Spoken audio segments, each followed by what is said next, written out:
کہ اینڈ پہ آخر مجھے ایک بریک میں جانا ہے، آپ کا پوائنٹ آ گیا. جب میں واپس آؤں گا تو خاص طور پہ سوال سب کے لیے چھوڑ جا رہا ہوں، لیکن سلیم صافی صاحب کے لیے اسپیشل سوال چھوڑ کے جا رہا ہوں کہ الیکشن کمیشن کی کریڈیبلٹی آج کہاں سٹینڈ کرتی ہے جب نگران پرائم منسٹر پہ قاہرہ صاحب نہیں مانتے ناصر اسلم زاہد صاحب کو یا پیپلز پارٹی، اور ایم کیو ایم حدبندیوں پہ الیکشن کمیشن کو تسلیم نہیں کرتی. واپس آتے ایک بریک کے بعد.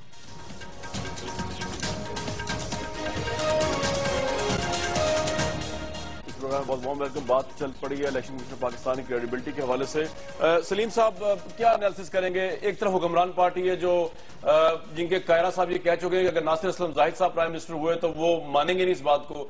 انہوں نے یہاں ڈسکریڈٹ کر دیا الیکشن کمیشن کو. آج ایم کیو ایم جو ہے الطاف حسین صاحب جو ہے انہوں نے یہ کہہ دیا کہ جی اگر یہ ڈیلیمیٹیشن پیچھے واپس نہیں ہوگی، ریورس نہیں ہوگی، تو ہم عدم اعتماد کا اظہار کرتے ہیں اس الیکشن کمیشن پہ.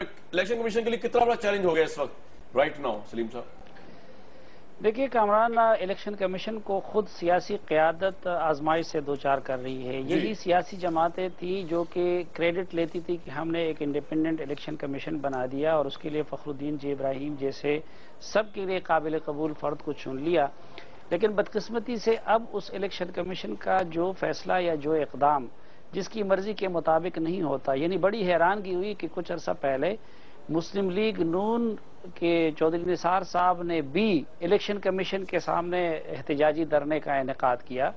پھر پیپلز پارٹی ابھی کہہ رہی ہے کہ ہمیں وہ قابل قبول نہیں ہوگا. ایم کیو ایم کو اس پہ اعتماد ہے. اور دیکھیں کہ اس طرح کے ادارے سٹرینتھ لیتی ہیں پولیٹیکل فورسز سے. اگر آپ ان کو متنازع کریں، ان کے پاس خود اپنی کوئی فوج نہیں ہوتی. اگر کبھی ایک پارٹی عدم اعتماد، کبھی دوسری پارٹی عدم اعتماد اور کبھی تیسری عدم اعتماد کرے تو الیکشن کمیشن کی حیثیت مجروح ہوتی رہے گی. دوسری بات، ابھی آپ دیکھیں کہ یہ دونوں بڑی پارٹیاں جو اس نگران پرائم منسٹر کے معاملے کو الیکشن کمیشن کے پاس لے گئی، پہلی بات یہ ٹھیک ہے آئین کے مطابق ہوگا لیکن سیاسی اخلاقیات اور رواداری کے مطابق نہیں ہے. ہماری سیاسی قیادت اس میں مجھے ایک بات بتائیے، تو آپ نے بالکل صحیح بتا دیا کہ ان کی ناکامی، لیکن اس وقت جو پوزیشن الیکشن کمیشن کی کہ ایک اہم پارٹی ایم کیو ایم نے عدم اعتماد کر دیا، کنڈیشنل کر دیا ان کی کریڈیبلٹی کو، دوسری طرف پیپلز پارٹی نے کہہ دیا. میں اس پہ آتا ہوں کہ اب دیکھیں کہ نگران میں بھی جو بھی فیصلہ کرے گی الیکشن کمیشن، اگر ایک کے گروپ سے چن لیا تو دوسرے کو اعتراض ہوگا، دوسرے کو چن لیا تو وہ جو پہلے والا ہے وہ معترض ہوا. جہاں تک کراچی میں حلقوں کی ڈیلیمیٹیشن کا معاملہ ہے، میرے خیال میں انصاف جو ہے وہ سلیکٹیو نہیں ہونا چاہیے اور عدل سلیکٹیو نہیں ہونا چاہیے. اس میں کوئی شک نہیں کہ پچھلی مرتبہ جب حلقہ بندیاں ہو رہی تھی تو کراچی میں وہ ایم کیو ایم کے زیر اثر ہو گئی تھی، لیکن باقی پاکستان میں بھی مختلف فورسز کے زیر اثر ہو گئی تھی.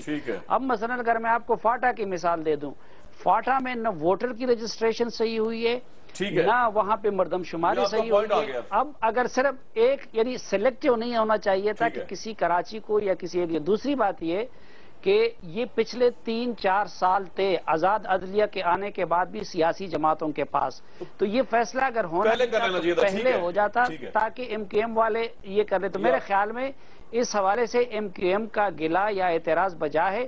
البتہ جو ریئیکشن ہے، جو احتجاج کا طریقہ ہے، میرے خیال میں وہ ایم کیو ایم کا نامناسب نہیں ہے کہ الیکشن کمیشن کو ریجیکٹ کرے. ان کو چاہیے کہ یہ عدالتوں سے رجوع کرے. اور میرے خیال میں بھی پاکستانی کی حیثیت سے سمجھتا ہوں کہ اس سٹیج پہ یہ مناسب نہیں ہے نئی حلقہ بندی. فیصل صاحب بیسیکلی اب سوال تو میرے پاس یہ رہ گیا کہ اس طرح تو کوئی بھی راضی نہیں ہوگا. جیسے کہ پی ایم ایل این جو ہے انہوں نے اعتراض کیا تھا کہ سندھ کا جو سیٹ اپ ہے نگران سیٹ اپ وہ ملی بھگت سے ہوا ہے ایم کیو اور پیپلز پارٹی کی. آپ نے جو ہے الیکشن کمیشن پہ اعتراض کر دیا، تو سر یہ پروسیس چلے گا کس طرح آگے اس طرح؟ مجھے آواز نہیں آ رہی. فیصل صاحب آپ کو میری آواز آ رہی ہے؟ آپ فرمائیے گا. جی میں یہ کہہ رہا ہوں کہ دیکھیں ہر بندہ اعتراض کر رہا ہے ایک دوسرے پہ. جیسے کہ پی ایم ایل این نے اعتراض کر دیا نگران سیٹ اپ جو سندھ میں بنا، اس کو انہوں نے کہا جی ملی بھگت ہے پیپلز پارٹی اور ایم کیو ایم کی. آپ نے آج الیکشن کمیشن پہ عدم اعتماد کر دیا، کل فیصلہ بھی شاید ایسا آ جائے کہ جو آپ کے لیے قابل قبول نہ ہو. تو یہ تو سر چلتا رہے گا پھر فیصل صاحب، پھر اس کا حل کیا ہے؟ الیکشن کس طرح ہوں گے کراچی میں اور دوسری جگہوں پہ؟ میں سمجھ نہیں پایا ہوں آپ نے جا کہا، لیکن آپ شاید یہ کہہ رہے ہیں کہ اعتماد پی ایم ایل این بھی عدم اعتماد کیا، یعنی کہ ہر سیاسی پارٹی اس سارے پروسیس پہ عدم اعتماد کر رہی ہے. آپ الیکشن کمیشن پہ کر رہے ہیں، پی ایم ایل این والے آپ پہ کر رہے ہیں، آپ پہ اور پیپلز پارٹی پہ. تو الیکشن کس طرح ہوگا اس الیکشن کمیشن کے انڈر؟ دیکھیں ہر ادارے کا اپنا رول ہے اور اس کو اپنا اعتماد مختلف حلقوں پر اعتماد وہ کرنے لگے مختلف حلقوں پر. اس کے لیے اس کو اس طرح کے میئرز لینے چاہیے، اس طرح کے اقدامات اٹھانے چاہیے. ہم یہ سمجھتے ہیں کہ جیسے ایک عام تاثر یہ ہے، ابھی محترم سلیم بھائی نے بھی فرمایا اور باقی بہت سارے دوست سمجھتے ہیں کہ جناب 2002 کی جو حلقہ بندیاں ہوئی تھیں اسے ایم کیو ایم کو فائدہ ہوا تھا کراچی شہر میں. یہ پرسپشن ہے. ریالٹی یہ ہے کہ 2001 میں جب این آر بی یہ حلقہ بندیاں کر رہا تھا تو ڈاکٹر فاروق ستار صاحب سالیٹری کنفائنمنٹ میں تھے، قید تھے، اور ایم کیو ایم کی لیڈرشپ روپوش تھی یا قید تھی. پہلی بات. دوسری بات یہ ہے کہ ہم بے وقوف لگتے ہوں گے چہرے سے، لیکن اتنے نہیں ہیں کہ اپنے مقصد کے لیے حلقہ بندیاں کروائیں 2002 میں، اور ایم کیو ایم کی تاریخ کا ورسٹ الیکٹورل ریزلٹ 2002 ہی ہے کہ جس میں ہم 7 قومی اسمبلی کی نشستیں کراچی. وقت ختم ہو گیا. میرے خیال میں ایک پرسپشن. ٹھیک ہے جی ظفر صاحب ایڈ کر لیں آپ. ایک سوال پہلے تو عبداللہ صاحب جو یہ کہا کہ پاکستان مسلم لیگ کے نثار علی خان صاحب نے احتجاجی دھرنا دیا اور ایسی بات اعلان کیا تھا، وہ آگے کیا بھی تھا. احتجاجی دھرنا نہیں تھا، وہ تو ایک خیر سگانی دھرنا تھا. وہ ریکارڈڈ بات ہے، یہ کوئی ایسی بات نہیں ہے. یہی کہ چیف الیکشن کمیشنر اور الیکشن کمیشن پر اعتماد کیا جائے. باقی دھرنا احتجاجی تھا، بعد میں خیر سگانی دھرنا بن گیا. ایسے ہی ہے. سلیم صاحب سے کہہ رہے ہیں نہیں پہلے بھی اسی طرح. اب سوال دوسری بات یہ جو ایم کیو ایم کی بات کر رہے ہیں، یہ بات ایسی نہیں ہے. 2002 کی حلقہ بندیاں ہیں، میں مختصر کر دیتا ہوں. 2002 کی حلقہ بندیاں جنرل مشرف صاحب کی حلقہ بندیاں ہیں، اور یہی اعتراض تھا اب جو جن لوگوں نے کیا ہے اس کو انڈو کیا گیا ہے. اور یہ رائٹ ہے جو اعتراض کریں.